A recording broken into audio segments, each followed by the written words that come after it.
यह जो एक छोटी सी दुकान में सेल्समैन दिखाई दे रहा है, यह कोई और नहीं बल्कि विकास दिव्य कीर्ति जी हैं। हाँ, वही दिव्य कीर्ति जिनके कोचिंग इंस्टीट्यूट से हर साल कई सारे स्टूडेंट यूपीएससी का एग्जाम क्लियर करते हैं। घर में पैसों की तंगी की वजह से विकास जी ने यूपीएससी करने की सोची। फर्स्ट अटैम्प्ट में सिलेक्ट भी हो गए, लेकिन मनचाही जॉब नहीं मिली। इसके बाद से 3 और भी अटैम्प्ट दिए, लेकिन हर बार निराशा का ही सामना करना पड़ा। पर वह कहते हैं ना, जिनके इरादे मजबूत होते हैं उन्हें कामयाब होने से कोई नहीं रोक सकता।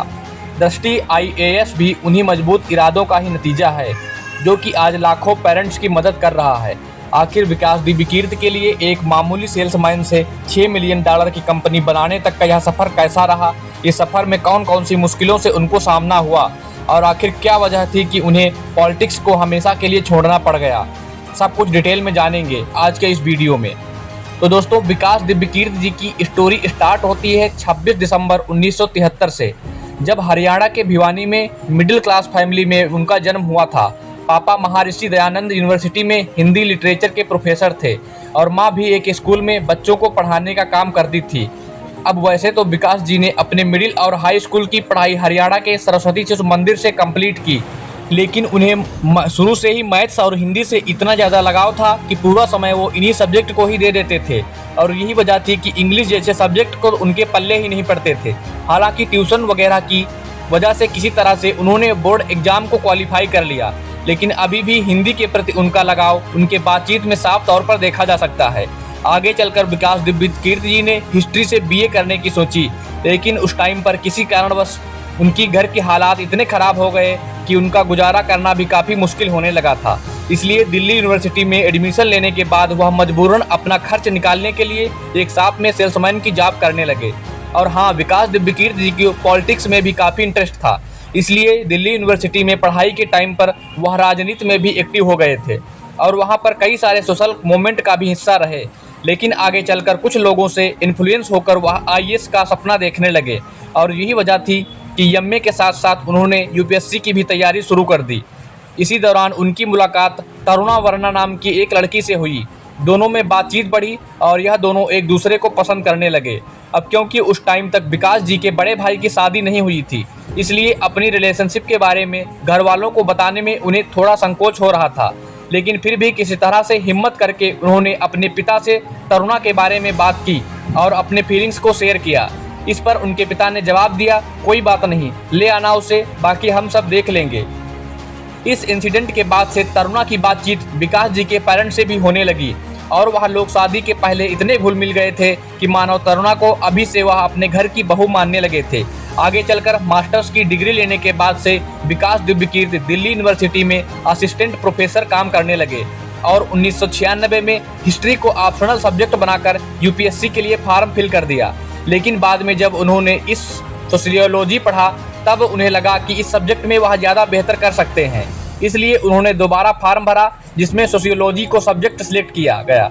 अगले कुछ महीनों तक विकास दिव्य कीर्ति ने खूब मन लगा के पढ़ाई की, लेकिन जैसे जैसे एग्ज़ाम की डेट करीब आ रही थी वैसे वैसे उन्हें घबराहट बढ़ती जा रही थी। अब एग्ज़ाम में सिर्फ 7 दिन ही बचे थे और वह इतना डरे हुए थे कि उन्होंने फैसला लिया कि वह एग्ज़ाम में नहीं बैठेंगे। लेकिन जब इस बात की खबर तरुणा को हुई तो उन्होंने समझाने की कोशिश की, लेकिन उनकी बातों का भी कोई असर नहीं पड़ा। तब तरुणा ने दिव्य कीर्ति जी के पेरेंट्स से बात की और उनकी स्थिति के बारे में बताया, जिसके बाद विकास दिव्य कीर्ति के पिता ने उन्हें फ़ोन कर समझाया कि बेटा तुम एग्ज़ाम में बैठो ना, ज़्यादा से ज़्यादा क्या होगा, नहीं निकलेगा बस यही ना।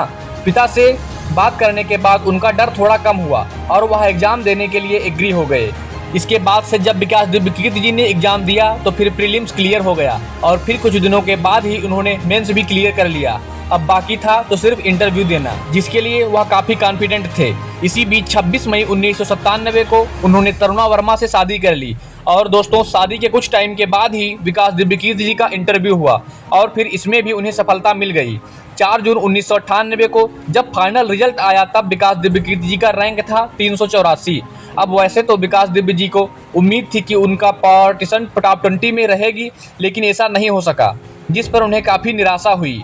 उस समय आईएएस की 56 और आईपीएस की 36 सीट अवेलेबल थी और उन्हें आईसीएसएफ में पोस्ट ऑफर की गई, लेकिन उस पोस्ट के लिए वह मेडिकली फिट नहीं थे, इसीलिए वह सीट भी विकास दिव्य कीर्ति जी के हाथों से निकल गई।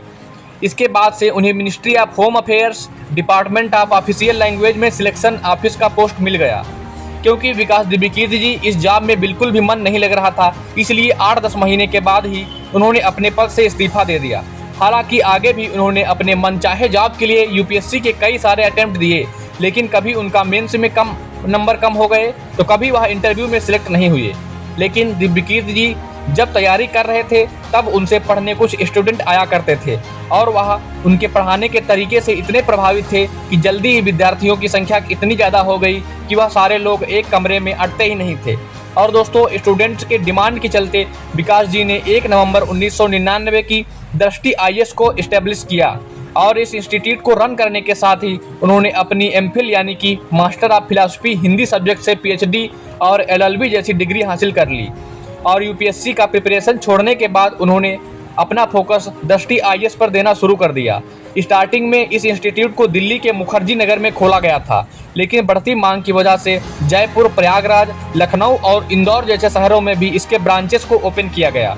अब दोस्तों, विकास दिव्यकीर्ति जी का कोचिंग इंस्टीट्यूट तो बहुत अच्छे से चल रहा था, लेकिन इनकी लाइफ में एक चीज़ मिसिंग थी, वह थी पॉलिटिक्स। एक्चुअली 2015 में कुछ खास लोगों के सजेशन से विकास जी ने पॉलिटिक्स में भी जाने का मन बनाया और शुरुआत उन्होंने अपने सोसाइटी के इलेक्शन से की। उनके अच्छे व्यक्तित्व की वजह से उन्हें यहाँ पर जीत मिली और फिर उन्होंने अपने अकॉर्डिंग बहुत सारे अच्छे काम किया। सोसाइटी में कई तरह के पॉजिटिव बदलाव साफ देखे गए, यहाँ तक कि अपने काम में ट्रांसपेरेंसी लाने के लिए उन्होंने व्हाट्सएप ग्रुप बनाया जहाँ सारा डिस्कशन लोगों के सामने ही होता था। उनके काम करने के तरीके और ईमानदारी को लोगों ने बहुत पसंद किया, लेकिन यहाँ पर कुछ आलोचक भी हुए जिनसे उन्हें काफ़ी प्रॉब्लम का सामना करना पड़ा। साथ ही इनके विपक्षी हमेशा आरोप प्रत्यारोप करते रहते थे, जिससे ये परेशान रहने लगे। ईमानदारी से काम करने के बावजूद उन पर कई तरह के झूठे आरोप लगाए गए और यही वजह थी कि पद संभालने के 15 दिन बाद से ही वह बीमार रहने लगे। विकास दिव्यकीर्ति सर ने काफ़ी टाइम तक अपना इलाज कराया, मल्टीपल टेस्ट किए, कई डॉक्टर को बदला गया, लेकिन किसी को भी समझ नहीं आ रहा था कि उन्हें क्या हुआ है।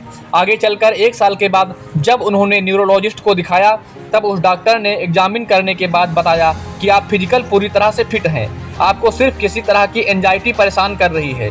इसके बाद डॉक्टर के सजेशन पर वह 1 हफ्ते तक अपने मोबाइल फ़ोन से दूर रहे, जिससे उनकी कंडीशन काफ़ी बेटर हो गई। इस एक्सपीरियंस के बाद से विकास सर अपने कंडीशन को लेकर थोड़े सीरियस हो गए, क्योंकि डॉक्टर ने भी कहा था अगर आप लंबे समय तक एंजाइटी में रहेंगे तो फिर दवाओं के आदी हो जाएंगे। यह सब सामने आने के बाद से विकास सर को इतना समझ आ चुका था कि अगर वह राजनीति से बाहर नहीं निकलेंगे तो फिर कभी भी फिट नहीं रह पाएंगे। ऐसे में अपनी सेहत को प्राथमिकता देते हुए उन्होंने अपने राजनीतिक पद से इस्तीफा दे दिया। और कमाल की बात तो यह है कि इस्तीफे के 6-7 दिन बाद ही उन्होंने दवाइयाँ भी छोड़ दी। और इन्हीं सभी इवेंट की वजह से विकास दिव्यकीर्ति सर ने फैसला किया कि वह राजनीति में अपना कदम कभी नहीं रखेंगे। काफ़ी सोचने समझने के बाद साल 2017 में उन्होंने अपने 2 यूट्यूब चैनल शुरू किए ताकि इस प्लेटफार्म की मदद से वह फ्री में एजुकेशन प्रोवाइड कर सकें। उनके एक यूट्यूब चैनल का नाम है दृष्टि आईएएस और दूसरे का नाम है दृष्टि आईएएस इंग्लिश, जहां से वह लाखों स्टूडेंट को यूपीएससी का प्रिपरेशन कराते हैं। तो दोस्तों, दिव्यकीर्ति सर टीचिंग में इतने माहिर हैं कि हर साल उनके कोचिंग से कोई न कोई यूपीएससी जरूर क्लियर करता है। इनके पढ़ाए गए आईएएस ऑफिसर पर तो फिल्म भी बन चुकी है, जिसे शायद आपने अभी तक तो देख ही लिया होगा। एक्चुअली हम बात कर रहे हैं 12th फेल मूवी की, जिसे 27 अक्टूबर 2023 को रिलीज किया गया था। यह film IAS officer Manoj Kumar Sharma पर बनाई गई है और उनके आईएएस बनने में दिव्यकीर्ति सर का बहुत बड़ा रोल है, इसीलिए मूवी में उनके भी कैरेक्टर को दिखाया गया है और दिव्यकीर्ति सर ने अपने कैरेक्टर की एक्टिंग खुद ही की है।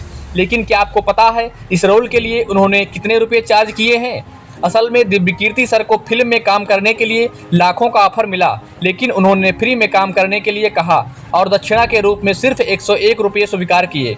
दोस्तों, दृष्टि आईएएस शुरू से ही हिंदी मीडियम के स्टूडेंट पर फोकस करता है, इसीलिए हिंदी मीडियम के छात्रों के लिए इसने काफ़ी सारी लड़ाइयाँ भी लड़ी है। साल 2011 में जब यूपीएससी ने सिविल सर्विस एप्टीट्यूड टेस्ट को लागू किया था, तब दिव्यकीर्ति सर ने आंदोलन कर रहे छात्रों का साथ दिया, क्योंकि उनका मानना था कि आज भी सी शेप्ड सैंपल पेपर सिर्फ इंग्लिश लैंग्वेज में ही मौजूद है, इसलिए स्टूडेंट को प्रिपरेशन करने में काफ़ी डिफिकल्टी का सामना करना पड़ रहा है।